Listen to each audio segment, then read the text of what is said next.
फिर से नमस्कार आप सभी को मेरे चैनल अशोक कुमार नरवर में आप सभी का स्वागत है। सूखी डाली के प्रश्नोत्तर ले रहा हूँ मैं इस वीडियो में।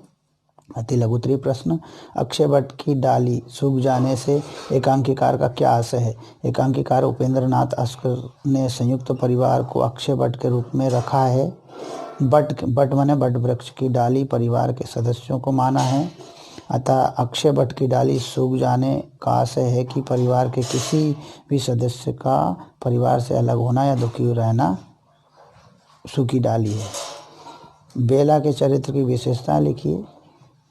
बेला घर की छोटी बहू है। उसके पति नायब तहसीलदार हैं। वह पढ़े लिखे संपन्न परिवार की सुशिक्षित बेटी है। वह पढ़े लिखे संपन्न परिवार की सुशिक्षित बेटी है। उसे पुराने ढंग की टूटी फूटी चीज़ें पसंद नहीं है।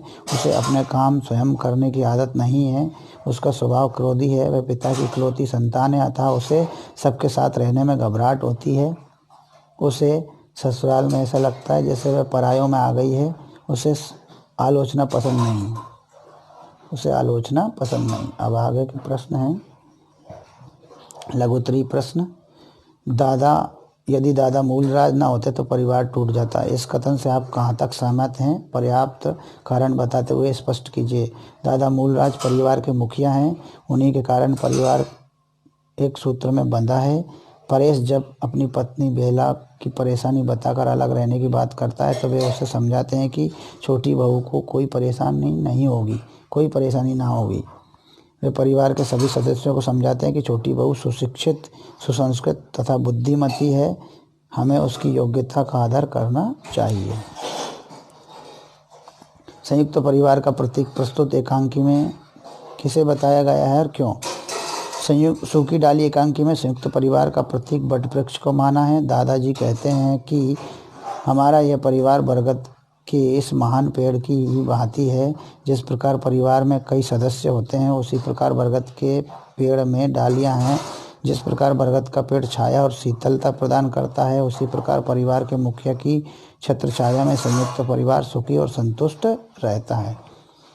ये भी होगा। चलिए, सूखी डाली एकांकी का केंद्रीय भाव लिखिए। यहाँ पूछा है सूखी डाली एकांकी का केंद्रीय भाव लिखिए, या फिर सूखी डाली एकांकी के माध्यम से संयुक्त परिवार की आवश्यकता और अच्छाइयों की ओर संकेत किया गया है, इसे समझाइए। लेते हैं उत्तर को। सूखी डाली एकांकी संयुक्त परिवार व्यवस्था पर आधारित है। इसमें पारिवारिक स्थितियां प्रस्तुत हुई हैं। बरगद का पेड़ संयुक्त परिवार का प्रतीक है। जिस प्रकार पेड़ की एक भी डाली टूटकर अलग होने पर सूख जाती है, वैसे ही परिवार से अलग हुआ सदस्य दुखी रहता है। बरगद के पेड़ की शीतल और सुखद छाया की तरह ही मुखिया के संरक्षण में संयुक्त परिवार सुख और शांति के साथ रहता है। इस एकांकी में वर्तमान एकांकी परिवार व्यवस्था से संयुक्त परिवार व्यवस्था को सुखद सिद्ध किया गया है। अच्छा बताया गया, सुखद सिद्ध किया है। अगला प्रश्न है,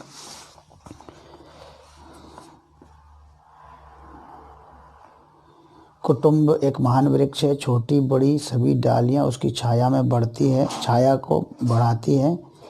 छोटी बड़ी सभी डालियां उसकी छाया को बढ़ाती है। इस कथन को उदाहरण व्याख्या कीजिए। इस कथन की उदाहरण सहित व्याख्या कीजिए। उपेंद्र नाथ अस्क ने सूखी डाली एकांकी में बताया है कि कुटुंब एक महान वृक्ष की तरह होता है। जैसे बड़े वृक्ष में भी छोटी बड़ी सभी प्रकार की डालियां होती हैं, वे सभी मिलकर पेड़ की छाया को गहरा करती हैं। घनी छाया अधिक शीतल और सुखद होती है। वैसे ही परिवार के छोटे बड़े सभी सदस्य सुखी जीवन बनाते हैं। सभी के प्रेम भाव से परिवार में सुख शांति बढ़ती है। जैसे पेड़ से टूटकर डाली सूख जाती है, वैसे ही परिवार से अलग होकर एक सदस्य परेशान रहता है। अगला उत्तर है, प्रश्न का उत्तर है, समय की मांग के अनुसार परिवर्तित मान्यताओं को दादाजी किस तरह स्वीकृति देते हैं, स्पष्ट कीजिए। दादाजी समय के परिवर्तन को भली प्रकार समझते हैं। वे जानते हैं कि समय के साथ मान्यताएं भी बदलती हैं। एक ही प्रकार की मान्यताएं हर काल में नहीं चलती। यही कारण है कि वे छोटी बहू को छोटी न मानकर उसकी शिक्षा, संस्कार आदि को महत्व देते हैं। वे यह भी जानते हैं कि हिंदू एवं मंझली बहू आलोचना करने, हंसी करने में आगे हैं, इसलिए वे उन्हें अलग से समझाते हैं। परेश को कहते हैं कि छोटी बहू के सम्मान का पूरा ध्यान रखना। करमचंद को भी वे समझाते हैं। इस प्रकार वे समय के साथ बदलने वाली मान्यताओं को स्वीकार करते हैं। तो ये भी पाठ था। अब आता है वह देश कौन सा है। वह देश कौन सा है, देखिए। कवि ने हिमालय को देश का मुकुट क्यों कहा है। हिमालय भारत की उत्तर दिशा में स्थित है। मानचित्र में वह सबसे ऊपर है। वह उसी प्रकार शोभायमान है जिस प्रकार राजा के सिर पर मुकुट शोभा देता है। बर्फ से ढका होने के कारण उसका वर्ण भी चांदी जैसा सफ़ेद है, इसलिए कवि ने हिमालय को भारत देश का मुकुट कहा है। लघु उत्तरीय प्रश्न। कवि रामनरेश त्रिपाठी ने भारत के प्राकृतिक सौंदर्य को स्वर्ग के सदृश क्यों कहा है।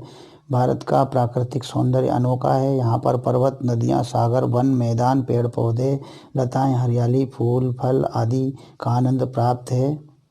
मौसम के अनुसार यहाँ की प्रकृति अलग अलग शोभा से खिल उठती है। इस प्रकार मन को उल्लास से भर देने वाले भारत के प्राकृतिक सौंदर्य को कवि ने स्वर्ग के सदृश कहा है। स्वर्ग के सदृश कहा है। कवि रामनरेश त्रिपाठी ने भारत देश की कौन कौन सी विशेषताएं बताई हैं। पंडित रामनरेश त्रिपाठी ने यह देश कौन सा है कविता में भारत की अनेक विशेषताएं बताई हैं। भारत नदी, पर्वत, सागर, फूलों, हरियाली से परिपूर्ण है। भारत की भौगोलिक स्थिति बहुत अच्छी है। यह देश धन धान्य से भरा है। इस देश की शिक्षा, संस्कृति एवं मान्यताएं श्रेष्ठ हैं। यहाँ के राम, भरत, लक्ष्मण आदि महानायक विश्व में प्रसिद्ध हैं। हिमालय इसका मुकुट है तथा सागर इसके चरण धोता रहता है। जिसका चरण निरंतर रत्नेश धो रहा से कवि का क्या आशय है। भारत की भौगोलिक स्थिति इस प्रकार है कि उसके दक्षिण भाग में समुद्र है। मानचित्र में दक्षिण भाग नीचे पड़ता है जो चरणों का प्रतीक है। इसलिए दक्षिण दिशा में होने वाले रत्नों के भंडार सागर मानो भारत के चरणों को धो रहा है। चरण उसी के धोए जाते हैं जो महान होता है। अतः इस पंक्ति से कवि का आशय है कि भारत की महानता को उजागर करना। अगला प्रश्न का उत्तर। प्रकृति ने हमें क्या क्या प्रदान किया है, बताइए। प्रकृति ने हम भारतवासियों को अनेक प्रकार की वस्तुएं प्रदान की हैं। यहाँ के फूल, हरियाली, पर्वत, वन आदि मनोरम वातावरण देते हैं। यहाँ की धरती फल, मेवा, अनाज, धन आदि अपार मात्रा में प्रदान करती है। सागर अनेक प्रकार के रत्न आदि प्रदान करता है। यहाँ की नदियाँ खेतों की सिंचाई करती है। वनों में अनेक प्रकार की जड़ी बूटियाँ मिलती हैं। धरती के भीतर से सोना, चांदी, कोयला, मिट्टी का तेल आदि अनेक पदार्थ प्राप्त होते हैं। भारत को प्रकृति से विभिन्न प्रकार के उपहार प्राप्त होते हैं। दीर्घ उत्तर में वह देश कौन सा है कविता का सार अपने शब्दों में लिखिए। वह देश कौन सा है कविता में पंडित रामनरेश त्रिपाठी ने भारत के गौरव को उजागर किया है। उत्तर में स्थित हिमालय इसका मुकुट है। दक्षिण में सागर इसके पैरों को धोता रहता है। नदियाँ, फल, फूल, मैदान, पर्वत, हरे भरे वन आदि इसकी शोभा बढ़ा रहे हैं। अनाज, मेवा, धन आदि इसमें अपार मात्रा में भरे हैं। इसने संसार को शिक्षित करके चेतना का पाठ पढ़ाया है। पिता की आज्ञा पर राज्य त्याग देने वाले श्री राम, भरत, लक्ष्मण जैसे आदर्श भाई इसी देश में हुए हैं। प्राकृतिक सौंदर्य, भौतिक संपन्नता, सेवा भावना, आचरण की मर्यादा आदि का आदर्श यह भारत देश ही है। अगला प्रश्न है। कवि रामनरेश त्रिपाठी ने भारत को संसार की शिरोमणि कहा है। स्पष्ट कीजिए। प्रकृति, ज्ञान, संस्कृति आदि सभी तरह से भारत महान देश है। इसकी भौगोलिक स्थिति बहुत अच्छी है। उत्तर में हिमालय सुशोभित है तो दक्षिण में समुद्र लहराता रहता है। यहाँ की धरती, पर्वत, वन, नदियाँ निरंतर अनाज, फल, फूल, मेवा, जल आदि देती रहती हैं। यह देश धन धान्य से पूर्ण है। इस देश ने संसार को शिक्षा तथा संस्कृति प्रदान करके उसे मानवता का बोध कराया है। यहाँ राम, भरत, लक्ष्मण जैसे महानायक पैदा हुए हैं। यह सब संसार के किसी अन्य देश में नहीं है, इसलिए कवि ने भारत को संसार का शिरोमणि कहा है। अब अगला पाठ है अशोक का हृदय परिवर्तन। इस पाठ के प्रश्न लेते हैं। अति लघुत्तरीय प्रश्न। कलिंग की महारानी कौन थी तथा वह जंजीरों से किसे बांधना चाहती थी। अमिता कलिंग की महारानी थी। वह निश्चल बालिका थी, छोटी सी बालिका। उसे हिंसा तथा युद्ध से घृणा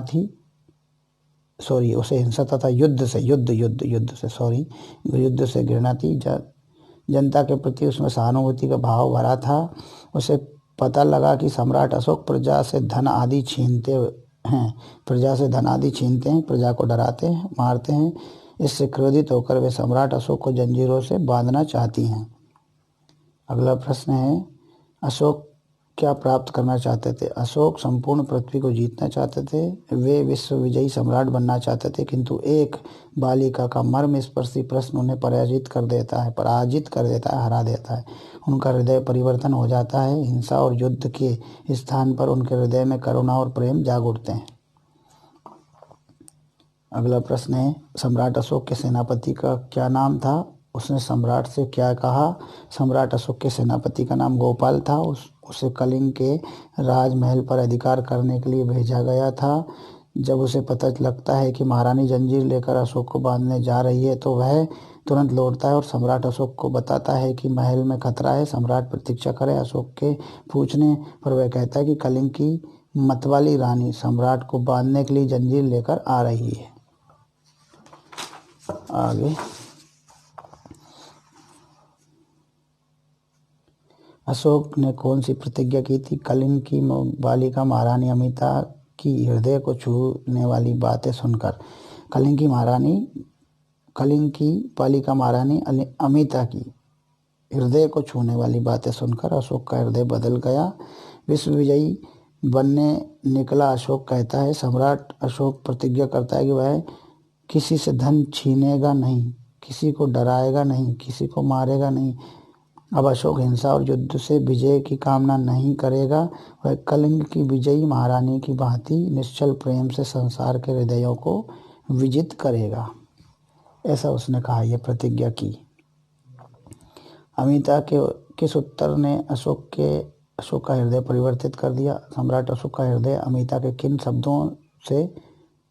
शब्दों पर छलछला आया? सम्राट अशोक कलिंग के महल पर अधिकार करने जा रहे थे। तभी उनके सेनापति ने सावधान किया कि कलिंग की रानी अमिता सम्राट अशोक को जंजीरों में बांधने आ रही है।